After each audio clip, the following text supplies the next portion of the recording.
जरा एक पल रुकिए और सोचिए, अगर अचानक कोई आपसे कहे कि 9 साल की एक बच्ची मां बन गई है, तो आपका मन क्या इसे मान पाएगा? पहली नजर में ये बात झूठ लगती है, अफवाह लगती है, या फिर किसी डरावनी कहानी का हिस्सा लगती है। लेकिन सच ये है कि ये कोई कल्पना नहीं है। ये एक ऐसी सच्चाई है जो कई बार खबरों में आई, कई बार अस्पतालों के रिकॉर्ड में दर्ज हुई और कई बार समाज की चुप्पी में दबा दी गई। वो बच्ची अभी ठीक से बचपन समझ भी नहीं पाई थी।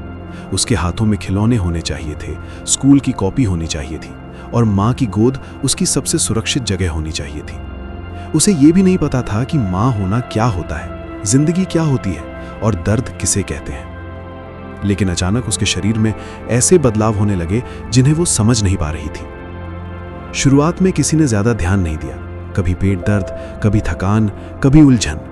परिवार ने सोचा कि शायद कमजोरी है या मौसम का असर है। लेकिन जब उसकी हालत बिगड़ती चली गई, तब उसे डॉक्टर के पास ले जाया गया। डॉक्टरों ने सामान्य जांच शुरू की, लेकिन रिपोर्ट्स देखते ही उनके चेहरे बदल गए। जो सामने आया उसने हर किसी को झकझोर कर रख दिया। वो बच्ची गर्भवती थी। कुछ पल के लिए कमरे में सन्नाटा छा गया। किसी को समझ नहीं आ रहा था कि यह संभव कैसे है। डॉक्टरों ने साफ कहा कि यह मामला बेहद दुर्लभ है, लेकिन मेडिकल रूप से असंभव नहीं। इतनी कम उम्र में शरीर पूरी तरह विकसित नहीं होता, इसलिए यह स्थिति मां और बच्चे दोनों के लिए जानलेवा हो सकती है। यहां सवाल सिर्फ इलाज का नहीं था, सवाल उससे कहीं बड़ा था। सवाल यह था कि एक 9 साल की बच्ची इस हालात तक पहुंची कैसे, क्योंकि इतनी छोटी उम्र में ऐसा होना कभी भी बच्चे की गलती नहीं हो सकता। इसका मतलब साफ था कि उसके साथ कुछ बहुत गलत हुआ था। बच्ची खुद कुछ ठीक से कह भी नहीं पा रही थी। डर, भ्रम और मासूमियत ने उसकी आवाज को दबा रखा था। कई बार बच्चे शब्दों में नहीं, अपने व्यवहार में दर्द बताते हैं, लेकिन जब समाज सुनना ही नहीं चाहता, तब सच्चाई और गहरी दफन हो जाती है। डॉक्टरों की टीम ने तुरंत इलाज शुरू किया।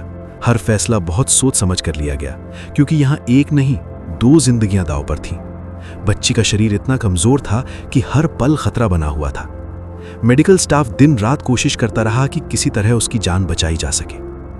इस पूरी घटना ने एक बार फिर यह सवाल खड़ा कर दिया कि हम बच्चों को कितना सुरक्षित समझते हैं और असल में वो कितने असुरक्षित होते हैं। कई ऐसे मामले होते हैं जो कभी सामने ही नहीं आते, क्योंकि डर, बदनामी और चुप्पी सच को दबा देती है।